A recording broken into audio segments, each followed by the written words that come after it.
bari rek tong mading bor tong sipo wacheng nyalik Yo tiel ke yo padaran nyar ben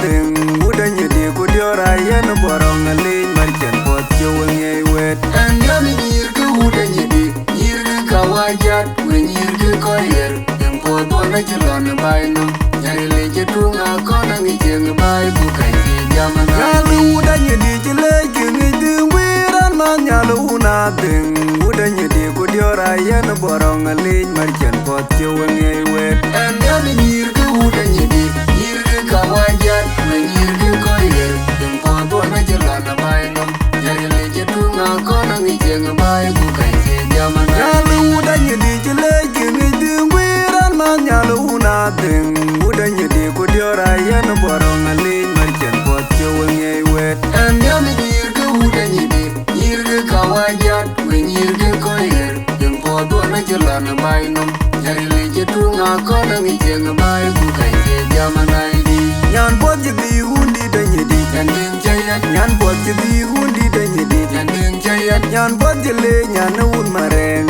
le kadir nyira beng nyan pot mo kwe nanding jayat, nyan chwe ma gonde ni abeng chieng pot londe nanding jayat, nyan tian we nyan pot mo kwe nanding jayat, ai wa ding jayat jayat na borong di dayan gaji dolar wanga yan jateng jadi arjana mai chen palu jinyir ngai we paling di da jin go bota gali chiang bur ke menut paling di da jin le wendi na korba pi geding la jok lor undi de nom dia lor undi de nom dia unang yang di ku gaya ku piol mayam ngan pada bayo din ngi chen bai paling di da jin le wendi na korba pi geding la jok lor undi de nom dia lor undi de nom dia unang yang di ku gaya ku piol mayam ngan pada bayo din ngi chen bai paling di da jin le wendi tan tin di hundi danya di ku jelat e jal keri upinge man di undi jin ko chwal paling di da jin le wendi ayu ding tia hundi danya di ku jelat e jal keri upinge jin ja undi jin ko chwal paling di da jin le wendi nyan pot di hundi danya di nanding jayat nyan pot di hundi danya di nanding jayat nyan pot le nyan un mareng le kadir nyira beng nyan pot mo kwe nanding jayat nyan chwe ma gonde ni abeng chieng pot londe nanding jayat nyan tian we nyan pot mo kwe nanding jayat ai wa ding jayat jayat na borong di dayan gaji dolar wanga yan jateng jadi arjana mai chen palu jinyir ngai we paling di da jin go bota gali chiang bur ke menut paling di da jin le wendi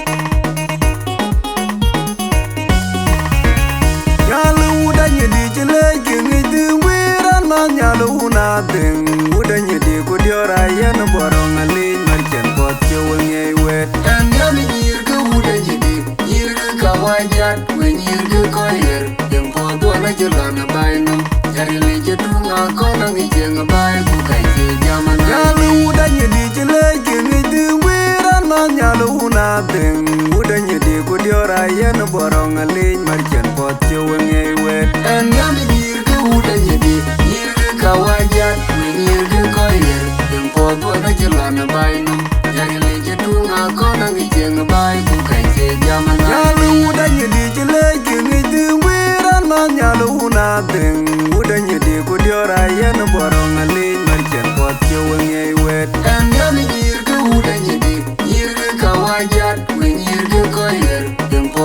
jalan bay num Jari le jadunga kona ngijeng bay Bukai se jamanai di Nyan pot jadi hundi dan nyedi Nyandeng jayat Nyan pot jadi hundi dan nyedi Nyandeng jayat Nyan pot jele nyan un mareng ele kadir nyira beng Nyan pot jemo beng Nyandeng jayat Nyan ichwe magonde ni abeng ichieng pot londe Nyandeng jayat Nyan tian we nyan pot jemo beng Nyandeng jayat Aywa beng Jayat jayan borong di dayan gaji dolar Wanga yan jibeng jilior jenge Majan palu jinyir ngay wet Paling di da jingo wata gai ciang dur Gaya menut Paling di da jingli wenti Na korba tiga ting la jok Lor undi denom dia Lor undi denom dia Gunong yang diduga ya bupiur Kayom nyan wata bayu Kindu mi jenge bay Paling di da jingli wenti Na korba tiga ting la jok Lor undi denom dia Lor undi denom dia Gunong yang diduga ya bupiur Kayom nyan wata bayu Kindu mi jenge bay Paling di da jingli wenti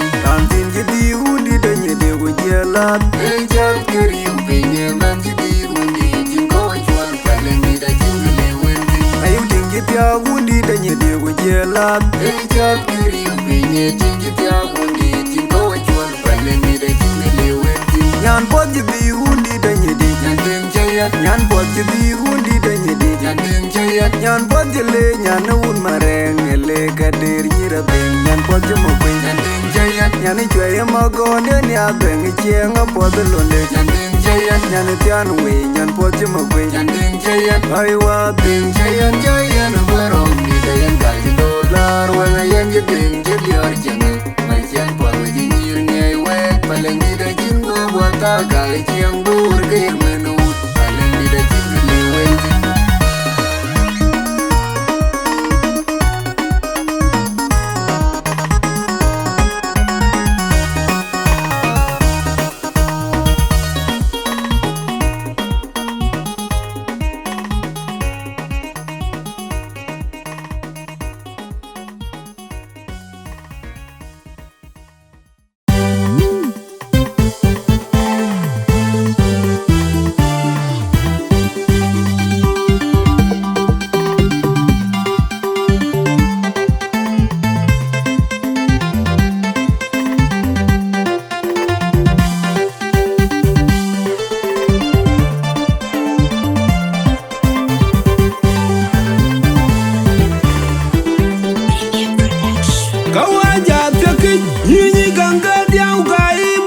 Nyam ding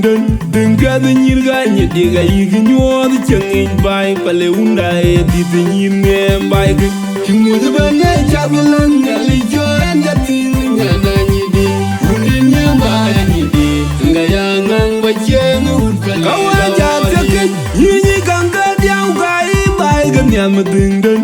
ga the nyir ga nye diga yigi nyo the changi bai pale unda e di the nyir nge bai ke chimu de bane chagulan ngali jo enda ting nya na nyi di undi nya bai nyi di nga ya ngang ba cheng ud pale la oji nem nyanda gariri achiri tiam jer ku tiam ni nyana bana ching diu unda pale di brade tinyanda ga ya nem nyanda gariri achiri tiam jer ku tiam ni nyana bana ching diu unda pale di brade tinyanda ga ya umbot yirwan pale ke kai wajari nyanga uji di ujobe ku ke tiang umba chele kawaja ya umbot bana pale ayeni nyaga mi ya getuno kawaja gal pintu ban yirwan pale ke kai wajari nyanga uji di ujobe ku ke tiang umba chele kawaja ya umbot bana pale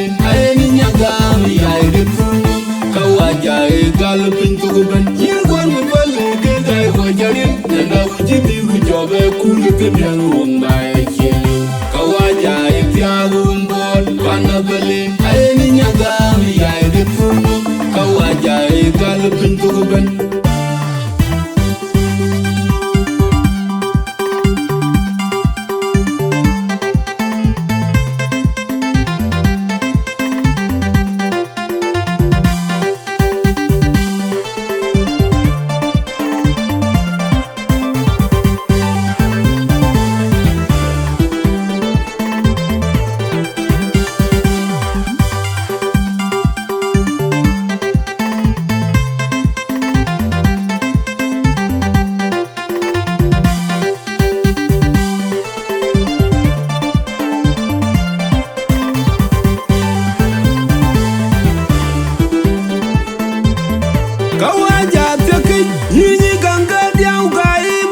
nyam ding ga the nyir ga nye di ga yigi nyod chengi bai pale unda e di the nyir ngem bai ge mo de ben ne chaglan ngali jo da tin nya na nyi di uni nya bai nyi di nga yang nang ba chen u pe di la ja ke nyi ganga diau ga i bai ge nyam ding ga the nyir ga nye di ga yigi nyod chengi bai pale unda e di the nyir ngem bai ge mo de ben ne chaglan ngali jo da tin nya na nyi di uni nya bai nyi di nga yang nang ba chen u pe di la Dem nyanda gariri achiri tiam jer utiam ni nyanda panda ching diu unda vale di pradin ti nyanda ga piago dem nyanda gariri achiri tiam jer utiam ni nyanda panda ching diu unda vale di pradin ti nyanda ga piago mbot yin kwat vale ke ga wajari nyanda uji di ujobe kuri ke diang umba chelu kawaja piago mbot panda vale mi ay de funu kawaja e gal pintu ban yir kwan mi vale ke dai wajari nyanga uji bi ku jobe ku ke dianu